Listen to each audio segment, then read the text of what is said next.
Hi, everybody. It's Adam Anthony, Assistant Dean for Washington Semester Programs here at American University. I'm so excited to be able to present to you another in a series of Washington Semester Programs alums who are talking to you about their jobs and their industries. Our guest today, Gil Ruiz, a graduate of the Washington Semester Program from 2015, and he is now a legislative assistant in Senator Kirsten Gillibrand's office from New York, and he's here to talk to us about how he got involved in the Washington Semester Program, how he got his job in the Senate, what he does, and what things he's learned at WSP that have helped him in his career. So welcome, Gil. Hi, Adam. Thanks so much for having me. So we're going to talk a lot about your professional life as a Senate staffer, but maybe you can just tell us about your experience for the Washington Semester Program, how you decided to come to WSP, and what kind of things you studied here. You know, I wasn't ever expecting to come to DC in my college career. I was on a pretty one-track pre-med to med school sort of track up until my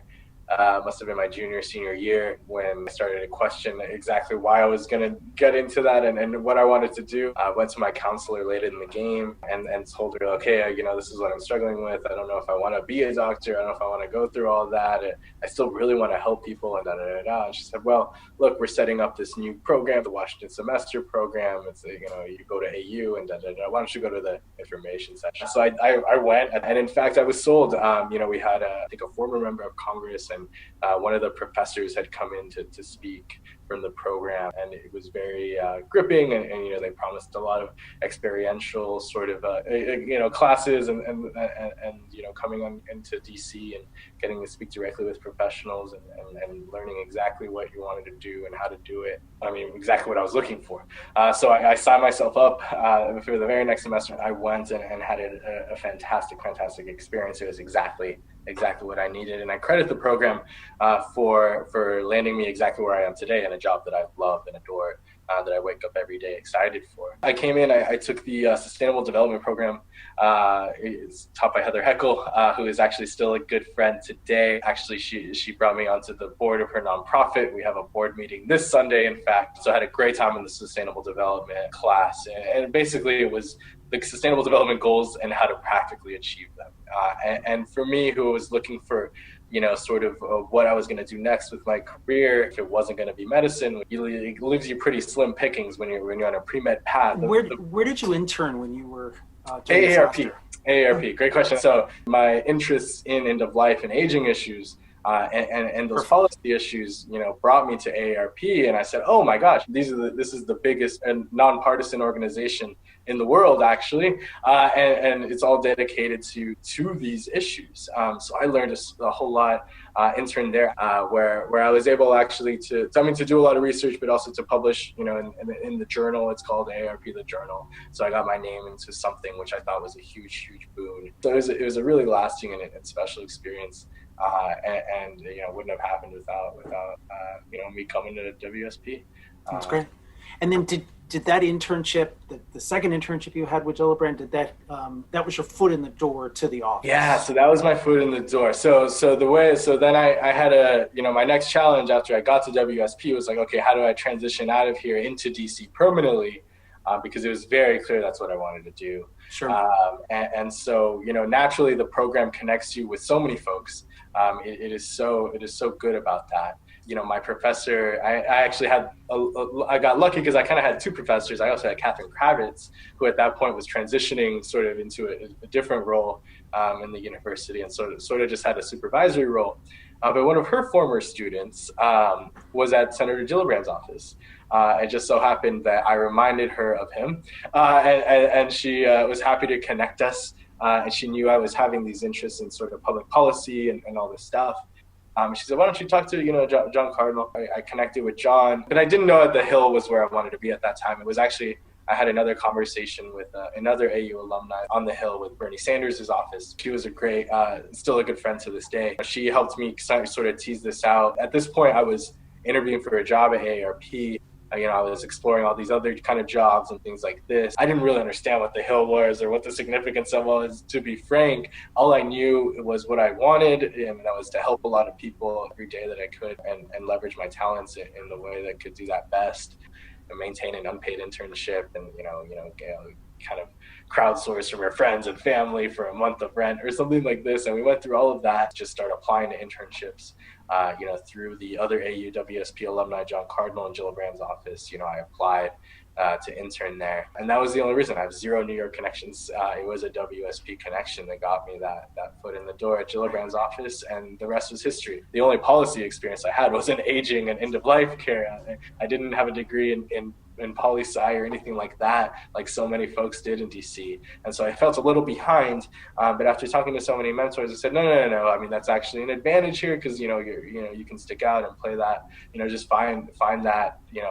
hook. So my hook or whatever I was looking for was, okay, aging committee in the Senate. And so not knowing that it was sort of a special committee that doesn't actually move legislation, I didn't know that at the time, but I was like, okay, if they're on that, they need some aging intern, I guess. And so with that vague notion, I went down the line of aging committee members and kind of picked my favorite one, which was Senator Gillibrand. And so then, after talking to folks about it, that's how I found the connection with John and getting the internship. Finished the program in December 2015. I actually graduated from Baylor University that same year. I kind of graduated at WSP, if you will. It was like a remote graduation, and immediately started at Gillibrand's office January 4th, 2016, interning. And it was about 3 months until a staff assistant opening happened in the front office. And I applied and got that. And so I worked at the front office for almost a year. And then kind of just did all the admin stuff, learned everything I needed to do to try to get that ledge spot. But you mean you weren't advising the senator right from the start? Yeah, they didn't invite me into her office to start pitching things. They didn't do that. But it took about a good couple years of running letters and doing checking people in and answering phones and doing all that grueling sort of work. And there's really just glorified intern work in the front office. But it's intern work that's in the vein of public service. You're helping people. It's an essential function. But for me, I knew that there was a bigger goal at the end, and that was to eventually work in policy and to work in ledge in the office. And when you have that goal in mind every day, it makes waking up to go answer phones not so hard. I found a lot of support in Gillibrand's office, good mentors, good friends. John Cardinal's still a good friend to this day. He's the AU WSP alum. He's now working in Leader Schumer's office. But I stuck around. I had to leverage, all my knowledge of the Hill and policy and things like that to finally apply for an LC spot. And so it was a little bit different than what I was kind of suited for. It wasn't, aging and health. And it's a huge advantage on the Hill to work on the committee that your boss sits on, right? To work on there's a lot of substance that goes into committee work, because that's where bills really start moving. It's one thing to introduce a bill, it's another thing to get it heard and marked up in a committee, because then that means it's ready to go to the floor. I learned a whole lot being the junior on committee. I was always, there's a hearing every week when you're in session, so you're always preparing for that. I was still getting to do my immigration work that I'd sort of fallen in love with along the way, and got to go back and do my health and aging work, which was sort of my original goal. When I even came to DC, when I came to the Hill, when I came to Gillibrand's office, and now I get to just kind of see it through every day. So it's a little bit of a dream come true. That's great.